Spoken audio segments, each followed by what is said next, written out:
Hello again. Hello, great to be here with you. Thank you for the invitation. Thank you for coming. Thank you for being with us. As I mentioned before, you are the Assistant Director General for the Social and Human Sciences of UNESCO. Could you tell us a little bit about your journey, the milestones that created the values and purpose that you hold today? Well, I guess that we are all determined by our context. And I am Mexican. I come from a Mexican family that were always very engaged with the communities and worried about the fact that uh, so many people don't have the same opportunities that we have. And this really pushed into looking at how, if you are in a position of privilege because you are able to go to university, to advance your own career, to look for a nice job, to have the means to live a decent life, how could you help others to do the same? This, of course, you learn it in your home with your parents. That is the kind of message that we always receive in my family. But then I had the privilege of working with champions for social justice in my government. My very first job was to work against apartheid in the UN system with a fantastic diplomat, Luis Alfonso de Alba. And then I went to the international context. I went to work with the OECD, promoting inclusive growth, looking at how we can have fairer systems. But now I'm in the dream job because, as you mentioned, I am the Assistant Director General of Social and Human Sciences at UNESCO. And this part of the UNESCO work is the one that is dealing with building more inclusive societies to counter racism and discrimination, promote intercultural dialogue, to push for human rights, and to look at the big trends that we are experiencing nowadays: the digital transition, the climate emergency, the inequalities, demography, all of those things, and how they impact our people, our communities, and to try to produce solutions based on science, because UNESCO is the institution that promotes education, promotes culture, but it also promotes science and science-led decision making. And so we are using science to push for better decisions for people and to redress a situation that is getting worse in terms of inequalities, in terms of racism, in terms of lack of gender equality. And therefore, our resolve is just three times more important and more determined given the context. I mean, you touched a little bit about UNESCO and what it means, and I was wondering if you can elaborate a little bit, because UNESCO is I think it's kind of a world-known name, but not many people know the scope and how it came about and what are the aims and objectives of UNESCO. So if you can just touch a little bit about that and give us a bit of an overview. Well, as I said, UNESCO has one of the most ambitious and inspirational mandates among all the international institutions that form part of the UN system, the United Nations systems. Like many other institutions, we were born after the Second World War, and the reflection was, how do we promote peace among people? How to avoid war?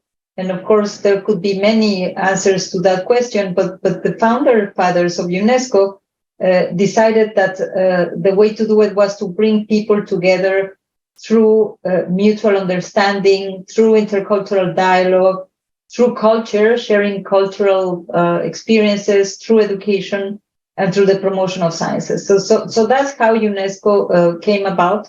And then UNESCO is the place that probably your audience knows, because we are the ones that grant the World Heritage Sites label, and we are the ones that have the biosphere reserves, but we are also the house of the humanities.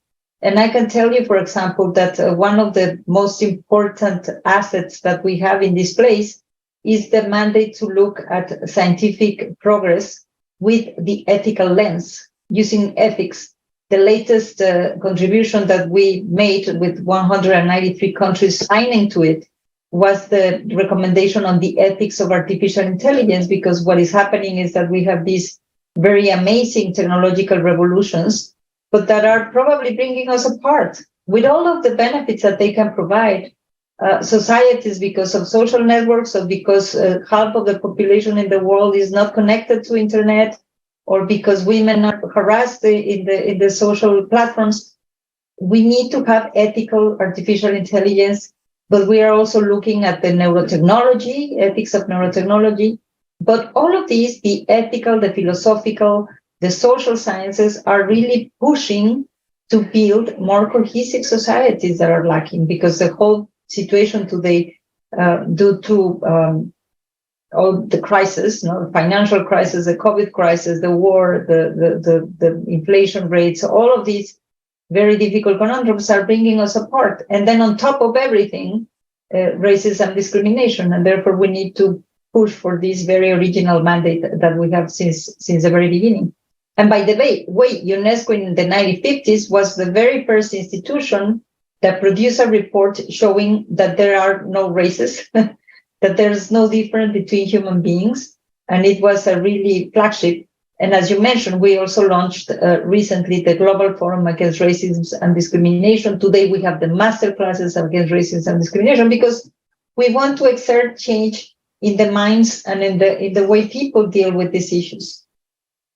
I spoke before to Kashif, which he deals with anti-racism and football and sport, and he mentioned the importance of reaching people at a young age and getting them involved. And I was wondering, because he was talking from the sports point of view, and you're talking from the science and point of view, how can that actually be done? And do you feel that this is the key to reach people and get them involved at a younger age? And also, he used the word partnership, which I think is kind of a key word here as well. So do you agree with that? I completely agree with that. I think that it's for everybody. I don't think that it's only for young people, but young people can really become your best champions in the fight against racism, discrimination, and inequalities, and in the construction of a real agenda for social justice, because they are just starting their journey, and therefore the influence that you can have with the right message, with the right information, with the right tools is just enormous. Just today, we have our second global masterclass against racism and discrimination. Thousands of young people are connected from all over the world, from Korea to Canada to France. In the South, we have another masterclass in Montpellier with Elizabeth Moreno, who was a former Minister of Gender Equality in France. And then what happens is that we start with something that is fun. We bring champions like Tenoch Huerta, like Rosy de Palma, Forrest Whitaker. So the big stars. Olivier Rostand was with us from Louis Vuitton. And then these people that have something else to do, because they are actors or they are players or they're footballers, but at the end they're also joining us in our fight against racism. And this has a great impact in the minds of young people, because sometimes we don't even understand how we can become racist. And because we are the science-led institution, we start with that conversation. We are not free from becoming racist because we do categorizations, because we do the stereotyping, because we have a prejudice, and then you just put it on people that look differently like you. So we had all these young people there, and the questions they're doing are amazing.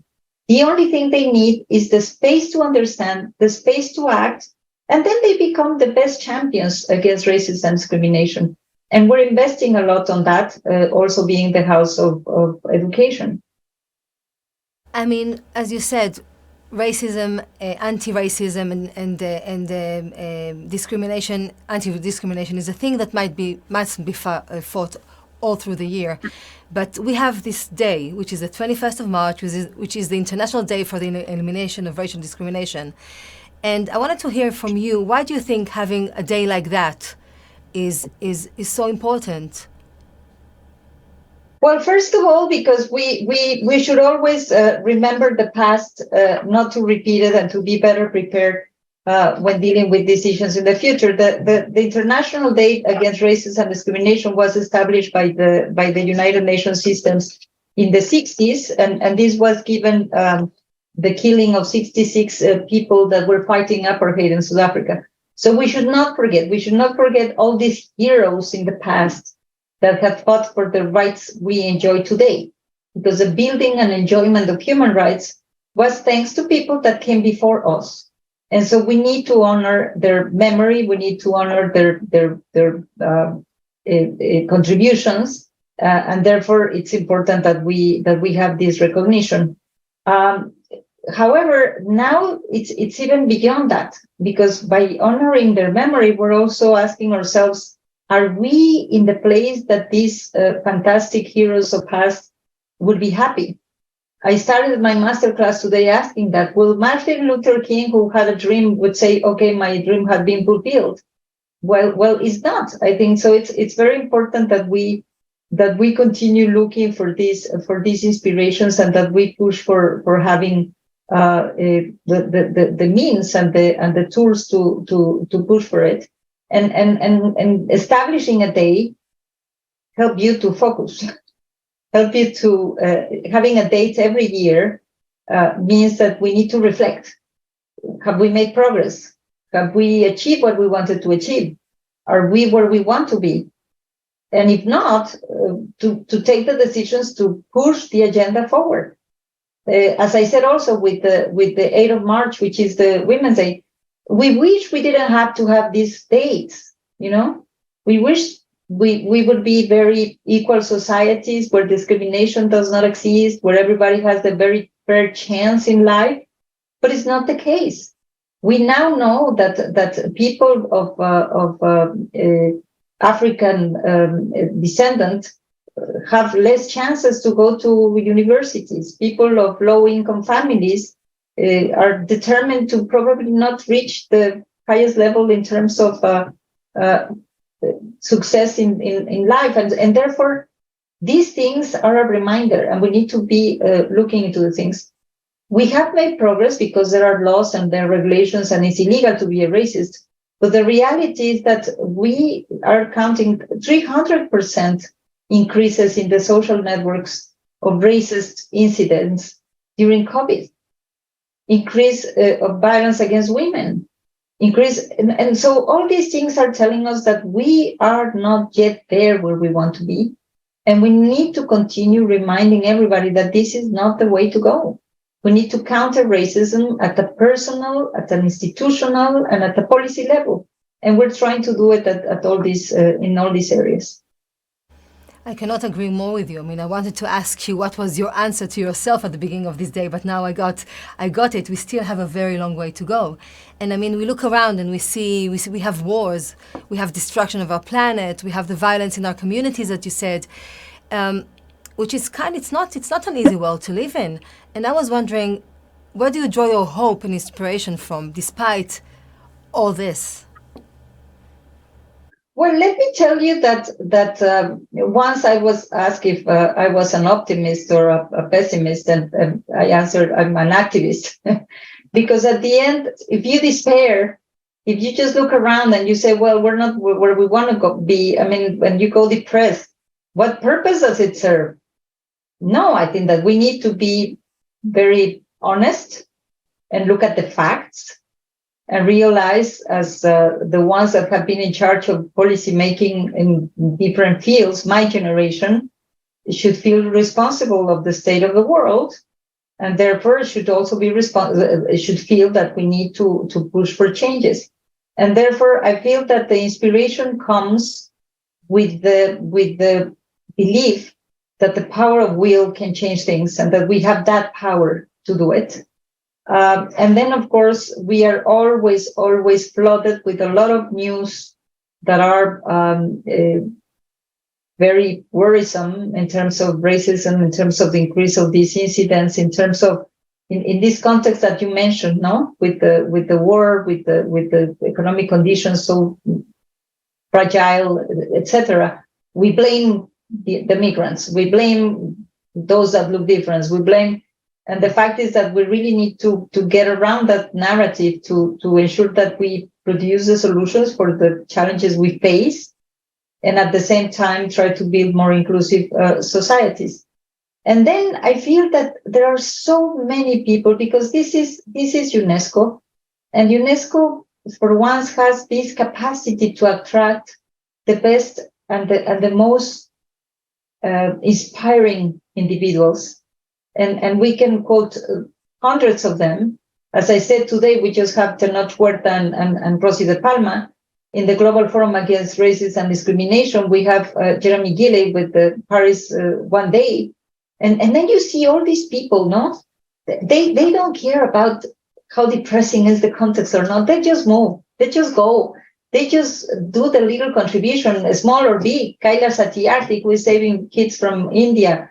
Angel Gurria, who is fixing the international system. So you get the chance when you are in institutions like UNESCO to meet the most wonderful people, and therefore to give you hope that at the end things will work, because there are more good people in the world than those that want to have the status quo as we have it today and benefit from something that is not sustainable. But more than anything, I have real hope when I see the group of young people that I met today. They really are for change. And I think that as long as we open the opportunities for them to be equipped to fight these ills and to be a fairer world and more solid on solid grounds, I think that we will achieve change. Important, as you said, it's very important that each of us will look towards himself and see how can we, as a person, as an individual, influence and make a change. So finally, for those individuals who are watching us today, can you just let us know how we can support UNESCO or how we can get involved with UNESCO's work? Well, first of all, in the world of hashtags, I think that they should join the hashtag I am anti-racist. They should join the master classes. They should contribute with their own proposals. We're open to hear from them. Because it's not only about engaging them with our efforts, but we will have the third Global Forum Against Racism and Discrimination in Sao Paulo by the end of this year. So welcome to engage. But I would actually ask them to share with us in the I am anti-racist campaign, what are the solutions that they think we have? Because we also need their imagination, we need their creativity, we need their thoughts on really looking for solutions to this. But I would also ask them never to stay idle. I think that they need to speak truth to power. They need to help us counter the racist incidents and the racist people, and to really confront them. Because that's the way we can change our environment, but that's also the way we can change other mindsets. So welcome to join us on all of this. Thank you so much. If you had one wish, I know it's a bit, it's a bit out there, but if you had one wish that you can make, that can help in relation to the humanity survival, or to anti-racism, or to everything that we actually experience now, do you have an idea what would it be? Yeah, I have a very clear idea. My wish is to have leaders that are serving the public good. My wish is that the systems that we create to govern our countries, to govern our institutions, to be focused on the public good. And even the private sector should be more worried about the public good and not only to maximizing profits. Because I think at the source of all these ills are vested interests that just want to keep the status quo. So countering those vested interests and those people that want to keep the status quo require all of this movement. And so I wish I will have all the good people around the world joining us in countering these problems, and I'm sure that we will win. Thank you so much for your really, truly inspiring words. I hope that everyone here can take from them, because there's a lot to take. So thank you for your time and for joining us today. Thank you so much. Thanks to you, and thank you for giving me this platform. It's so important to us. Our pleasure. Thank you so much.